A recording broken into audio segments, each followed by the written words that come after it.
ପୋଖରୀ ଖେଳୁଥିବା ବୟସରେ ଝିଅ ଆଜି ଆର ପାରିରେ ମାର ପଣତକୁ ଖାଲି କରିଦେଇଛି ବିଧାତା।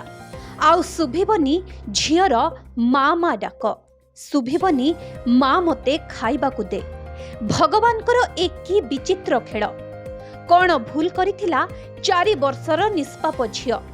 ଆଜ୍ଞା ହଁ, ବାଲେଶ୍ୱର ଜିଲ୍ଲା ଖଇରା ଥାନା ଅନ୍ତର୍ଗତ ବାଉଁଶଗଡ଼ିଆ ପଞ୍ଚାୟତ ଶାଳଗଡ଼ିଆ ଗ୍ରାମରେ ଘଟିଛି ଏଭଳି ଏକ ଅଭାବନୀୟ ଘଟଣା। ଶଶିକାନ୍ତ ସାହୁଙ୍କ 4 ବର୍ଷର ଝିଅ ପ୍ରିୟାଂଶୀ ସାହୁ ପୋଖରୀ ନିକଟରେ ଖେଳୁଥିବା ସମୟରେ ଅସାବଧାନତା ହେତୁ ପୋଖରୀରେ ପଡ଼ି ଯାଇଥିଲେ।